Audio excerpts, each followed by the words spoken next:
नमस्कार दोस्तों, रामधुन पर आप सबका बहुत बहुत स्वागत है। आज आप सबके लिए लेकर आई हूँ हरितालिका व्रत कथा। भाद्रपद मास के शुक्ल तृतीया को हरितालिका व्रत किया जाता है। इस व्रत का महत्व आज से नहीं अपितु प्राचीन समय से ही है। इसका मुख्य कारण यह है कि इस व्रत को विवाह से पूर्व करने से मनोवांछित पति की प्राप्ति निसंदेह होती है तथा विवाहोपरांत इस व्रत को करने से स्त्री अखंड सौभाग्यवती होती है तथा सभी प्रकार के सुख और ऐश्वर्य को प्राप्त करती है। हरितालिका व्रत कथा। सूत जी कहते हैं, मंदार की माला में जिन पार्वती जी का केशापाश अलंकृत है और मुंडों की माला में जिन शिव जी का जटा अलंकृत है, जो पार्वती जी दिव्य वस्त्र धारण की हैं और जो शिव जी दिगंबर हैं, ऐसी पार्वती जी तथा शिव जी को प्रणाम करता हूँ। रमणीक कैलाश पर्वत के शिखर पर बैठी हुई पार्वती जी कहती हैं, हे महादेव, हमें कोई गुप्त व्रत या पूजन बताएं जो सब धर्मों में सरल हो, जिसमें परिश्रम भी कम करना पड़े लेकिन फल अधिक मिले। हे नाथ, यदि आप मुझ पर प्रसन्न हैं, यह विधान बताएं। किस तप, व्रत या दान आदि मध्य से अंत रहित आप जैसा महाप्रभु हमको प्राप्त हुआ है। शिव जी बोले, हे देवी, सुनो, मैं तुम्हें एक ऐसा व्रत जो मेरे सर्वस्व में और छिपाने योग्य है, लेकिन तुम्हारे प्रेम से वशीभूत होकर मैं तुम्हें यह व्रत बतलाता हूँ। जैसे नक्षत्रों में चंद्रमा, ग्रहों में सूर्य, वर्णों में ब्राह्मण, देवताओं में विष्णु भगवान, नदियों में गंगा, पुराणों में महाभारत, वेदों में समावेद और इंद्रियों में मन श्रेष्ठ है, सब पुराण और वेदों का सर्वस्त्र जिस तरह कहा गया है, मैं तुम्हें एक प्राचीन व्रत बतलाता हूँ। एकाग्र मन से सुनो। जिस व्रत के प्रभाव से तुमने मेरा आधा आसन प्राप्त किया है, वह मैं तुम्हें बतलाऊंगा, क्योंकि तुम मेरी प्रेयसी हो। भाद्रपद मास के हस्त नक्षत्र से युक्त शुक्ल पक्ष की तृतीया तिथि को उसका अनुष्ठान मात्र करने से स्त्री सब पापों से मुक्त हो जाती है। हे देवी, तुमने आज से बहुत दिनों पहले हिमालय पर्वत पर इस व्रत को किया था। यह वृतांत मैं तुमसे कहता हूँ। पार्वती जी ने पूछा, हे नाथ, मैंने क्यों यह व्रत किया था, यह सब मैं आपके मुख से सुनना चाहती हूँ। शिव जी ने कहा, भारतवर्ष के उत्तर की ओर एक बड़ा रमणीक और पर्वतों का सर्वश्रेष्ठ हिमवान नामक पर्वत है। उसके आसपास तरह तरह की भूमियाँ हैं, तरह तरह के वृक्ष उन पर लगे हुए हैं, नाना प्रकार के पक्षी और अनेक प्रकार के पशु उस पर निवास करते हैं। वहाँ पहुंचकर गंधर्वों के साथ बहुत से देवता, सिद्धि, चारण, पक्षीगण सर्वदा प्रसन्न मन से विचारते हैं। वहाँ पहुंचकर गंधर्व गाते हैं, अप्सराएं नाचती हैं। उस पर्वतराज के कितने ही शिखर ऐसे हैं कि जिसमें स्फटिक रत्न और वैदूर्य मणि आदि के खाने भरी पड़ी हैं। यह पर्वत ऊंचा तो इतना अधिक है कि मित्र के घर की तरह समझ आकाश का स्पर्श किए रहता है। उसके समस्त शिखर सदैव हिम से ढके रहते हैं और गंगा जल की ध्वनि सदा सुनाई देती रहती है। हे पार्वती, तुमने बाल्यकाल में इस पर्वत पर तपस्या की थी। 12 वर्ष तक तुम उल्टी टंग कर केवल धुआं पीकर रही। 64 वर्ष तक सूखे पत्ते खाकर रही।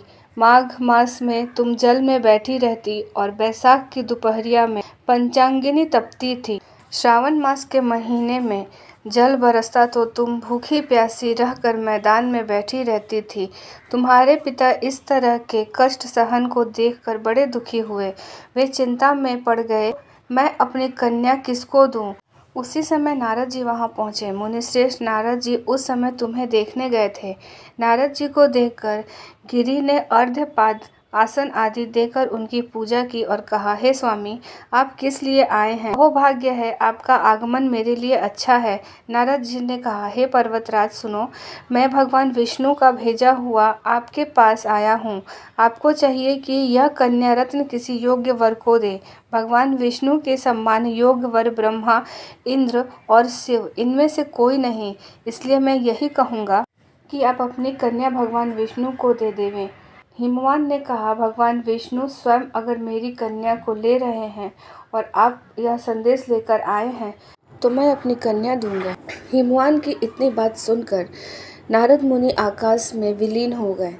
वे पीताम्बर, शंख, चक्र और गदाधारी भगवान विष्णु के पास पहुँचे। वहाँ हाथ जोड़कर नारद जी ने भगवान विष्णु से कहा, हे देव सुनिए, मैंने आपका विवाह पक्का कर दिया है। उधर हिमवान ने पार्वती के पास जाकर कहा कि हे पुत्री, मैंने तुम्हें भगवान विष्णु को दे डाली। तब पिता की बात सुनकर तुम बिना उत्तर दिए ही वहाँ से अपने सखी के घर चली गई। वहीं जमीन पर पड़कर तुम बड़ी दुखी हुई और विलाप करने लगी। तुमको इस तरह विलाप करता देख एक सखी ने पास आकर कहा, देवी तुम क्यों इतनी दुखी हो, इसका कारण बताओ। तुम्हारी जो कुछ इच्छा होगी मैं यथाशक्ति उसे पूरा करने की चेष्टा करूंगी, इसमें कोई संशय नहीं है। पार्वती बोली, मेरी जो कुछ अभिलाषा है उसे तुम प्रेम पूर्वक सुनो। मैं एकमात्र शिवजी को अपना पति बनाना चाहती हूँ, कुछ भी संशय नहीं है। मेरे इस विचार को पिताजी ने ठुकरा दिया है, इससे मैं अपने शरीर का त्याग कर दूंगी। पार्वती की इस बात को सुनकर सखियों ने कहा कि शरीर का त्याग न करो, चलो किसी ऐसे वन में चले जहाँ पिता को पता न लगे। ऐसी सलाह कर तुम वैसे वन में जा पहुँची। उधर तुम्हारे पिता घर घर तुम्हें खोजने लगे। दूतों द्वारा भी खबर लेने लग गए कि कौन देवता या किन्नर मेरी पुत्री को हर ले गया है। उन्होंने मन ही मन कहा, मैं नारद जी के आगे प्रतिज्ञा कर चुका हूँ कि मैं अपनी पुत्री भगवान विष्णु को दे दूंगा। ऐसा सोचते सोचते हिमवान मूर्छित हो गए। गिरिराज को मूर्छित देखकर सब लोग हाहाकार करते दौड़ पड़े। जब होश हुआ तब सब ने पूछा कि गिरिराज आप अपनी मूर्छता का कारण बताएं। हिमवान ने कहा, आप लोग मेरे दुख का कारण सुनो। न मालूम कौन मेरी पुत्री को हर ले गया है।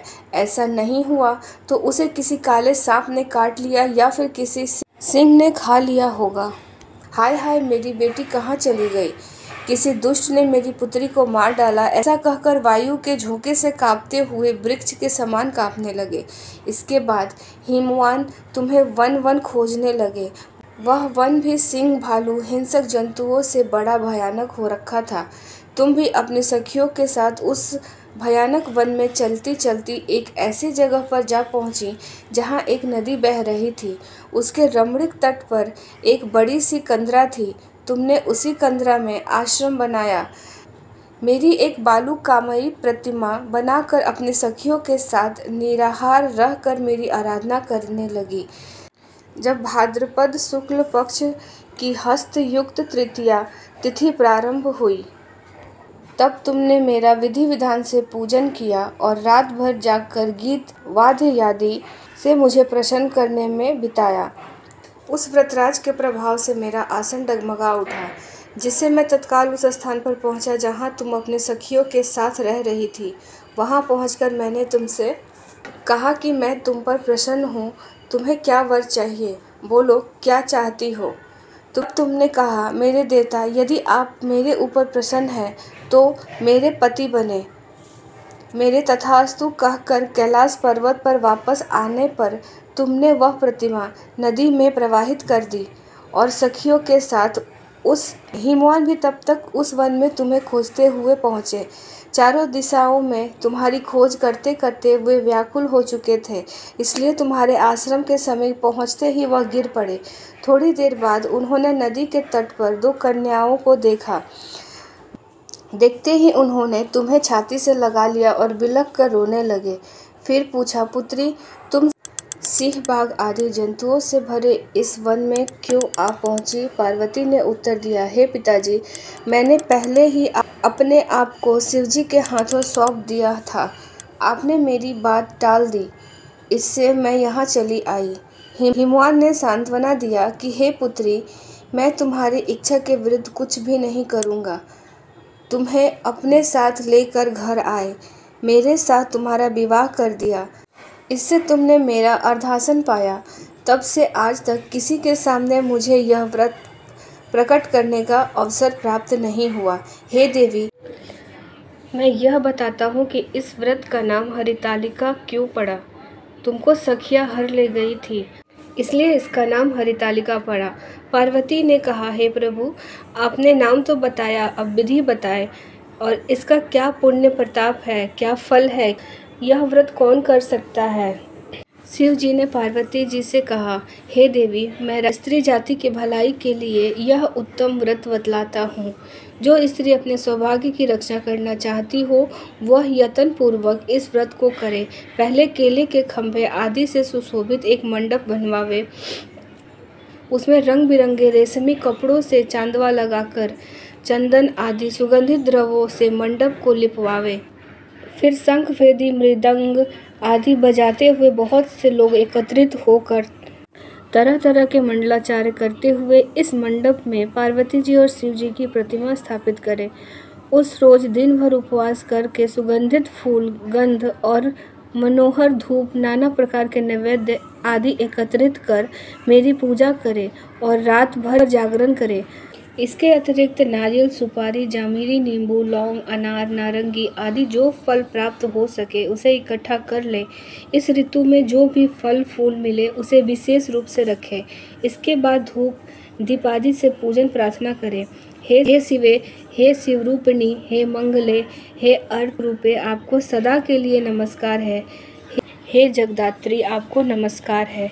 हे सिंहवासिनी, संसार के भय से भयभीत मुझ दिन की रक्षा करो। इस कामना की पूर्ति के लिए मैंने आपकी पूजन की है। हे पार्वती, मुझे राज्य और सौभाग्य दे, मुझ पर प्रसन्न होवे।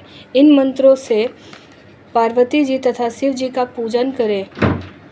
तत्पश्चात विधि पूर्वक कथा सुने और ब्राह्मण को वस्त्र दे, गौ, सुवर्ण आदि देवे। इस तरह एकत्रित होकर स्त्री पुरुष दोनों एक साथ पूजन करें। फिर वस्त्र आदि देकर जो कुछ हो संकल्प करे। हे देवी, जो स्त्री इस प्रकार पूजन करती है वह सब पापों से छुटकारा पाती है और इससे 7 जन्म तक सुख और सौभाग्य प्राप्त होता है।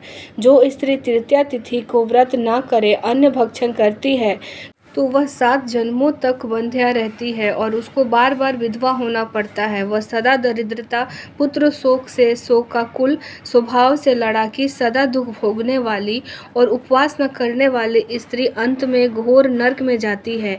तीज को अन्न खाने से सुकरी, फल खाने से बंदरिया, पानी पीने से जोक, दूध पीने से सापिन, मांस खाने से बाघिन, दही खाने से बिल्ली, मिठाई खाने से चींटी, सब खाने से मक्खी होती है।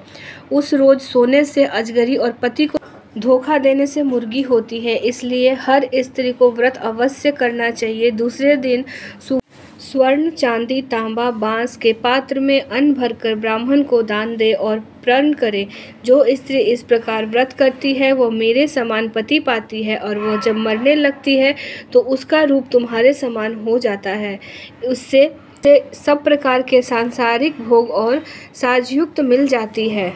इस हरितालिका व्रत कथा को मात्र सुन लेने से प्राणी को 1000 अश्वमेघ और सैकड़ों बाजपेश यज्ञ करने का फल मिल जाता है।